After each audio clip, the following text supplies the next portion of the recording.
following story was inspired by events in my real life with an online friend I used to have. While I am no longer friends with this person, his memory still haunts me in my every nightmare. Which is why I wrote this story, to finally get it off my chest. No names have been mentioned for the sake of privacy, because, let's be honest, that's just not cool. Although viewer discretion is advised, as some very mature and adult things will be spoken in this story.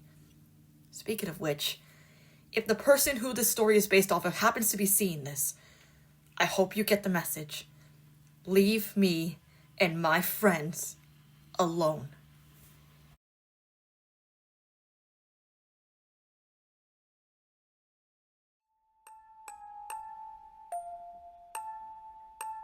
I was young and stupid as a teenager.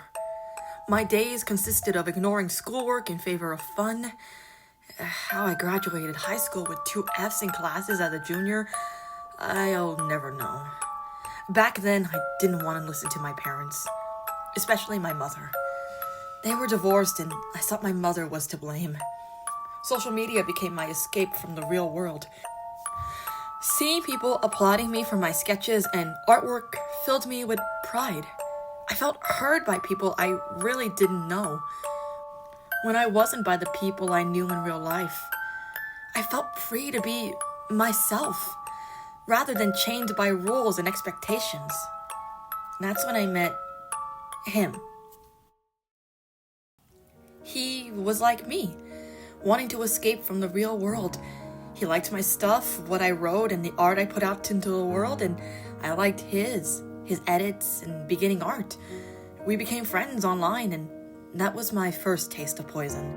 The rush of finding a friend with the same interests as me, such as a love for an artist, a love of stories, games, and all. Our friendship grew with more friends joining our circle. They had their own taste of poison, but I was given the most of it. He seems to like me the most, as I gave him the most attention. Why wouldn't I? I believed his lies on his mental disorder, his rough life, everything. I stood up for him when he did something wrong, even if that something wrong was demanding drawings he thought he was owed and complaining about his life when someone was mourning the loss of a family member. I thought I could never be mad at him. I believed he just didn't understand social cues. It was so bad that I ended up becoming his mother figure. I was obedient when he asked me for something, even if that meant putting my life on hold. Many of my art pieces were what he wanted, especially when it came to their eyes. He seemed to have a fixation for eyelids that had sparkly and shiny eyeshadow on it. Shiny eyelids, as he called it. It had to be on every piece of art I made. Even if I wanted to do things my way, I couldn't. His rage was far too much for me at the time. He'd throw a tantrum like he was, in fact, a toddler, when he was almost the same age as me. Yet I stood up for him every time. Every tantrum, every demand, tear, yell he did, I would adhere to it. His poison was far too much for me to handle now. Like it had grown into an addiction, and I was dependent on it. All because I didn't want to fight. But over the years, things started to look up. I became less aggressive and more open. I tried new things with my art and it got me attention. Finally, my voice was heard, and even my family life got better. Sure, it wasn't perfect, but my relationship with my mother was being fixed. I began to understand how everything wasn't my fault. I made even more friends and even did vocal work for some. I began to discover more and more about myself that I never knew. But his poison still surged through me, keeping me chained like a puppet for him. He broke down every time I accomplished something. Jealousy ran rampant with this rat. He wanted his work to be known around the world, to be worshipped and loved the same way my work was. All he did was make copycats of already existing characters, Mary Sue's, as many of them called it. They were just copies of characters, fit for his own world. A certain steamboat mouse was his main character, and he demanded it be featured in all my work, even the original ones. He just couldn't accept how much I branched out and improved. He would be jealous of every voice role I gained, every silly little crush on characters of fiction I would develop. He thought they took me away from him because I became less dependent on his poison. I thought it silly, but that small part of me of trying to forgive him for everything he did surged through me. That one small part that believed he did have a mental disability, it stayed strong within my mind. But now this poison was killing me, even though I stayed like I was begging for more. He never saw me as his lover, just as a mother who said yes to everything he wanted to do. He had a lover who treated him as a god, despite being too young to understand. He liked them young. The young who were vulnerable, same as the rebellious and the people pleasers. I never noticed it. I still wanted to believe he would understand. I had another friend with the same disability as him, so surely he could learn at the same time as my friend, right? He never did. It was a constant cycle I was trapped in, that many were trapped in. This rat had spun a web of manipulation and lies, fueled by his poison. Its taste now bitter, slowly killing us all. Until one day, it happened. The news hit me hard. I sat on my bed, crying my eyes out. I didn't want to believe it. I couldn't believe it. It just didn't seem real, like I was stuck in a bad dream, and my dream self was begging me to wake up. But I wasn't asleep. I wasn't dreaming. My father was gone. He and I were close as a father and daughter could be. He was a brave policeman and later in life a dedicated manager of security. He made everyone smile with every joke he made. Many women and even men wanted to be with him, but to me, he was who I wanted to be like. I have many memories of him. Fishing, riding on his motorcycle, watching all of our favorite movies, and playing all our favorite video games. He wanted to see me walk down the aisle in my white wedding dress one day. He wanted to be the grandfather who spoiled all of his grandchildren, but now it'll never happen. Fentanyl was the cause. It was found in his system.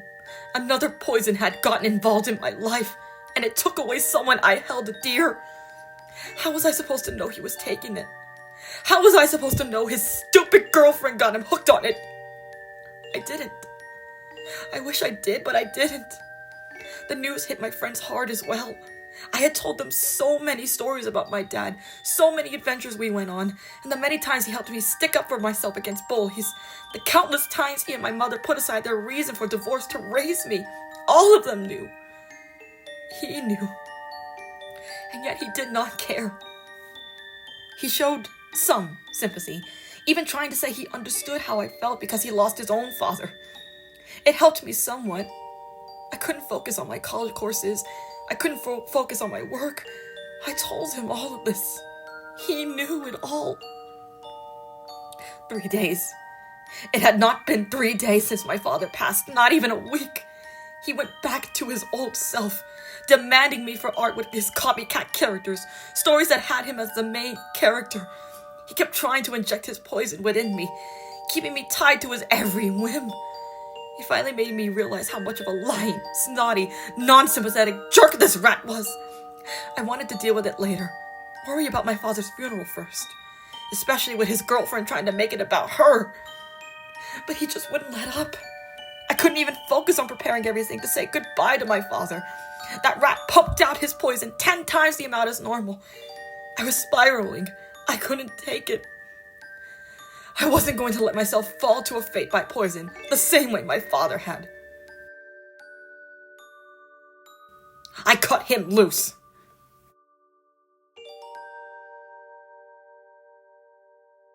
I didn't care if he had a mental disorder or not, which by now seemed like a lie. I couldn't take it. So I escaped that life of poison.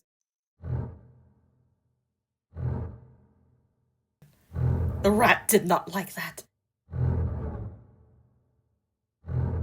He kept trying to pull me back, begging me for a second chance. He tried to get everyone who was still on his side to see a badly drawn photo of my dad, after demanding a picture of it from another friend.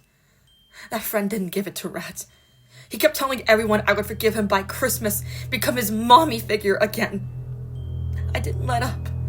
It wasn't until months later we found out about his girlfriend, who was still drinking his poison. As I said, he liked his lovers young. Very young. She was 15. He was more than 20 years old. He had fed her the same lies he fed to all his other girlfriends in the past. All underage. The action was swift and fast. Me and all my friends spread the news to everyone as much as we could. As much as I wanted to explain to this girl how this was wrong, she was too controlled by his poison to let up. It makes me wonder if he was the reason why she stopped talking to me. Even after all we uncovered, we hadn't anticipated his first ever victim to step up and defend him. You know how people say a mother would do anything for her child? Well, let's just say I wasn't the only mommy figure in his life. His mother, as in his real mother, was a victim of this rat's poison, especially from the moment he was born. She defended him, saying he had no idea how old his girlfriends were, and made the same excuse that his mental disorder made him think differently. She wasn't an expert that can diagnose him, though. In fact, she couldn't even provide proof of a diagnosis.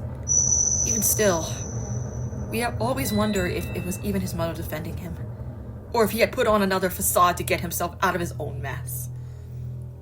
After all that was revealed, he still called me his friend in spirit, like I was bound by him by a tube that flowed with his poison. But I was not the same person anymore. I exploded on him, sober from the lack of his venom. I told him explicitly to leave me alone, to stop thinking I'll ever come back to him.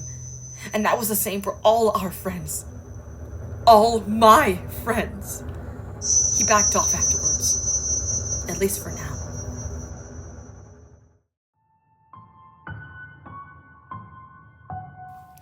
I dealt with this nightmare for 6 years. 6 years of my life I was under his poison's effect.